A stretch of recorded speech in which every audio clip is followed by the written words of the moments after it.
Building on the wealth of the family lumbering fortunes, Edward Hersey built an elegant mansion on the corner of Pine and 6th Street in 1879, but sold it in early 1881. Then, 2 years later, in the spring of 1883, he purchased land just across the street to erect, as a newspaper said, a comfortable cottage on the grounds. The Herseys appear to have spent only part of each year in this home, traveling throughout Europe and the United States, and maintaining a residence in the Cathedral Hill area of St. Paul. This home was designed by William H. Willcox, an architect who had recently moved from Chicago to St. Paul. He quickly gained a reputation for his designs. Examples of his work include a St. Paul row house that F. Scott Fitzgerald called home, and the First Presbyterian Church here in Stillwater. In his book, Hints to Those Who Propose to Build, written a year after this house was built, Willcox wrote, "Every man's house is a sort of effigy of himself. It reveals his own character. It proclaims his taste and manners, or the want of them. It should be cheerful and devoid of unmeaning and riotous ornamentation in metal and jigsaw carving. Nothing false or useless. Everything true, simple, and useful." Willcox's work here fits the contemporary description of it as a comfortable cottage. For this house, he avoided what he called the worst vagaries of the Queen Anne fashion, which has contorted so many buildings. A newspaper reporter said it was just a plain 2-story frame house, red and green, and with some ladies out on the porch.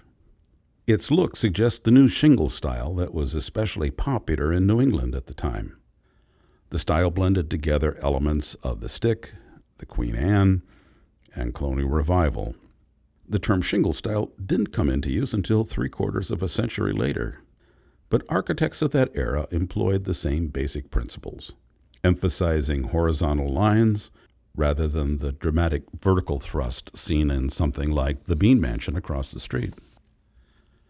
Other characteristics include the wood shingle siding, irregular roof lines that create a sense of depth, and cross gables and eaves on several levels. In 1891, Edward and Mary Hersey's marriage ended in a divorce, and Mary soon wed another wealthy lumberman, Charles Nelson. The empty home was purchased by one of Edward's business associates, George Atwood. Atwood had arrived in Stillwater in 1884 to work for the Hersey Bean and Brown Lumber Company, and quickly took a prominent role in its management. 7 years later, about the same time that he moved into this house, Atwood went into business for himself, leasing the A mill from Hersey and Bean.